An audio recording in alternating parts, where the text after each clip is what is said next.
Welcome to the Rugby Obsession Deep Dive. This is where we really get into the stories shaping rugby, pulling out, well, the most important insights just for you. Today, we're plunging into that incredible Women's Rugby World Cup match. You know the one? Oh, yeah. USA versus Australia. Left everyone on the edge of their seats, didn't it? Absolutely. And it wasn't just, a thrilling game.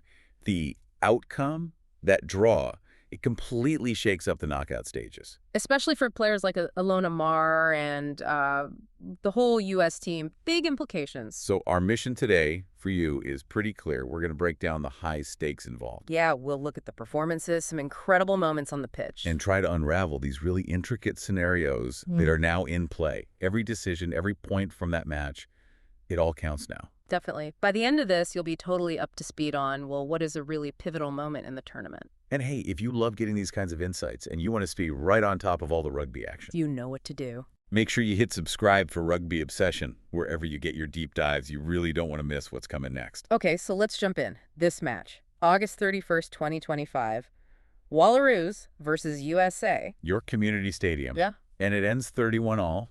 Just Yeah. tantalizing is the word, right? It really was. The sources called it truly unpredictable, and that feels spot on. Neither team could really, grab control of the game for long. Felt like a proper back-and-forth battle. Heavyweight stuff. And what makes that draw so fascinating is thinking about the pressure before the match even started. Right. Because if Australia had won, They'd have been straight into the knockouts, done deal, one match left to play, but they're through. and the USA. Out. Just like Yeah. that. World Cup journey over, early exit, huge stakes. Wow. Okay, and on the flip side, if the USA had somehow pulled off the win, Then suddenly they're in the driver's seat, Right. almost front runners heading into their last pool game against Samoa, who are bottom of the group. so it really felt like winner takes all, even though, well, the draw just kept both teams hanging on. Agonizingly, maybe? Definitely agonizingly. But that ending, the final seconds. Oh, let's talk about that. Yeah. Scores level, 31-all. Clock's in the red. Deep in the red. Yeah. And the USA get the ball, but they're deep in their own half. Inside their own 22. What do you do there? Run it? Risk a turnover? That could Okay, lose the game right at the death. Exactly. But they didn't. They made this really fascinating strategic call. Kicked it straight into touch. Boom. Game over. Draw accepted. Which sounds maybe anticlimactic, but strategically. Genius. Or a massive gamble. Maybe a bit of both. But I think it was smart risk management. They understood the bigger picture, the qualification rules. So by kicking it out, they take the draw, yes. But crucially, they keep their chances alive. They ensure they have something to play for in the next round. They didn't risk giving Australia one last chance to score and knock them out completely. That's a cold, calculated move in that kind of pressure cooker. You don't see it often. No, you really don't. Shows real awareness. Okay, so the final whistle goes. What about the reactions? Ilona Maher, the U.S. center. What did you say? Well, it was a real mix, according to the reports. She talked about disappointment because we were so close. You'd expect that. Yeah, but then almost in the same breath, excitement because there is more to play for. Disappointment and excitement. Is that excitement genuine hope, do you think? Or just putting a brave face on a really tough situation ahead? That's a great question. I mean, her resilience is obviously huge. She emphasized pride in the team's fighting spirit, said they were in it the whole time. And doing that in the conditions, too. She mentioned it was super wet out there. Right, so playing that kind of rugby in the wet, that's quality. But yeah, maybe the excitement is also, managing the narrative. Especially when you compare it to the Australian coach, Jo Yap. Her reaction was apparently A bit flat. That was the description. a bit flat. After a draw like that, why? She pointed fingers, basically, at her own team's discipline and inaccurate launch plays, letting the USA back into it in the second half. So she felt they let it slip. Yeah. Discipline issues. Penalties. Yeah, she specifically said, our penalty count allowed them access to our half. And when they're in there, they're hard to stop. That makes sense. Penalties cue you at this level. Yeah. Giving away territory and possession like that. Especially against a team with the fighting spirit the USA showed. You just keep giving them chances, keep letting them build pressure in your half. It's not just one error, it's the buildup, isn't it? The cumulative effect. Discipline can absolutely decide these tight games. No doubt about it. Yeah. That penalty count often tells you who was really struggling to maintain control under pressure. Okay, so the dust settles on this incredible draw. Let's look at the standings now. This is where it gets really interesting, right? Extremely interesting. And pretty complicated, especially for the USA. So going into the final round on September 6th, Australia are second in the pool. Yep, second place with 8 points. And the USA are third. Third with 3 points. Right.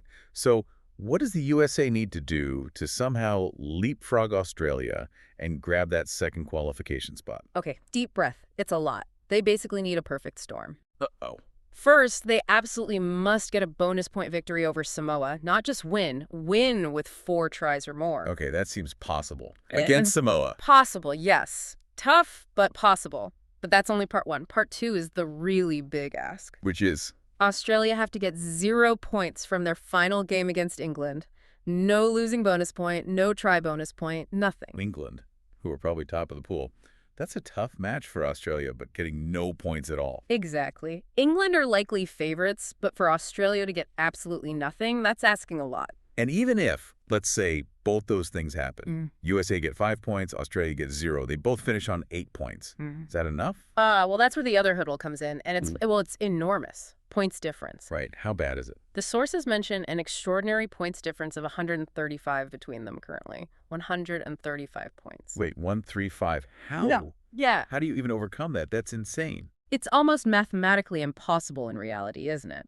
You'd need, like, the USA to beat Samoa by maybe 70 or 80 points. Which is already a huge scoreline. And then you'd need England to beat Australia by pretty much the same massive margin. We're talking record-breaking historical blowouts in both games. Okay, so extraordinary feels like an understatement. It's basically miracle territory. Pretty much. It really highlights how every single point scored or conceded throughout the pool stage matters so much. It can literally decide your fate. So the path for the USA looks, let's just say, incredibly steep. What about Australia? Their situation seems much simpler. Much simpler. To guarantee they go through, all Australia need is 1 single point from that England game. Just one. Yep. A losing bonus point, so losing by 7 points or fewer, gets them through. Or scoring 4 tries, even in a loss, gets them a try bonus point.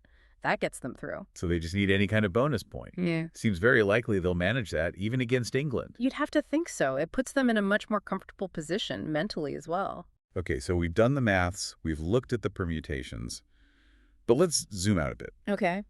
Because the impact of players like Ilona Maher and moments like this match, it goes beyond just this World Cup, doesn't it? This whole Ilona Maher effect thing. It's absolutely real, and it's fascinating. It's not just about her being a brilliant player, which she obviously is. Right, there's more to it. Yeah, it's her personality, her online presence.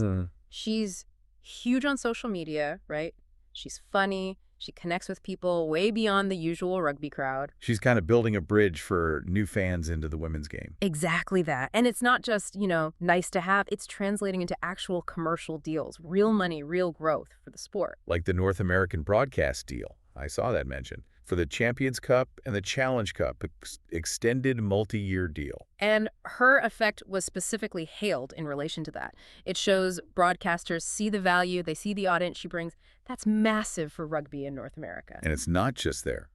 Premiership Rugby in England, their new TV deal. Same story. A multi-year deal. And it includes what was called a huge step forward specifically for the women's premiership. And again, linked to the Ilona Maher effect. Attributed directly to it, yeah. It demonstrates how these individual athletes, their brands, their connection with fans can actually drive investment and lift the whole sport. It's really powerful stuff. Shows how athletes are becoming, like, catalysts for the business side of the game, too, shaping its future. It really is inspiring. More visibility, more investment. It benefits everyone in the long run. Which brings us back to the immediate drama, because it's clearly happening on the field, in the standings, and even in these wider deals. So look, don't miss a single moment of this journey, whether it's the qualification battles or the bigger picture. Subscribe to Rugby Obsession today. Get these deep dives straight to you. Please do. Now, thinking about everything we've discussed, that dramatic draw, the strategic kick, the points difference nightmare, the Maher effect, what really stands out to you listening right now? Yeah, what's your take on those strategic calls in the heat of the moment? Or, the potential for the USA, however slim it looks on paper. We genuinely want to hear your thoughts. Yeah. What did you make of that USA versus Australia ending? What does it mean for Ilona Maher and her team? Share your insights with us. We love getting listener perspectives. Because this deep dive, it really hammers home that old rugby saying, doesn't it? The fight's not over till the final whistle. And sometimes, like we're seeing here, even when the whistle goes, the real battle off the field, in the standings, is only just beginning. It's fascinating. Thank you for listening to the Rugby Obsession Deep Dive. Yeah, thanks, everyone. Make sure you're subscribed to Rugby Obsessions so you don't miss out on any of our future discussions. We'll look forward to you listening to our next episode.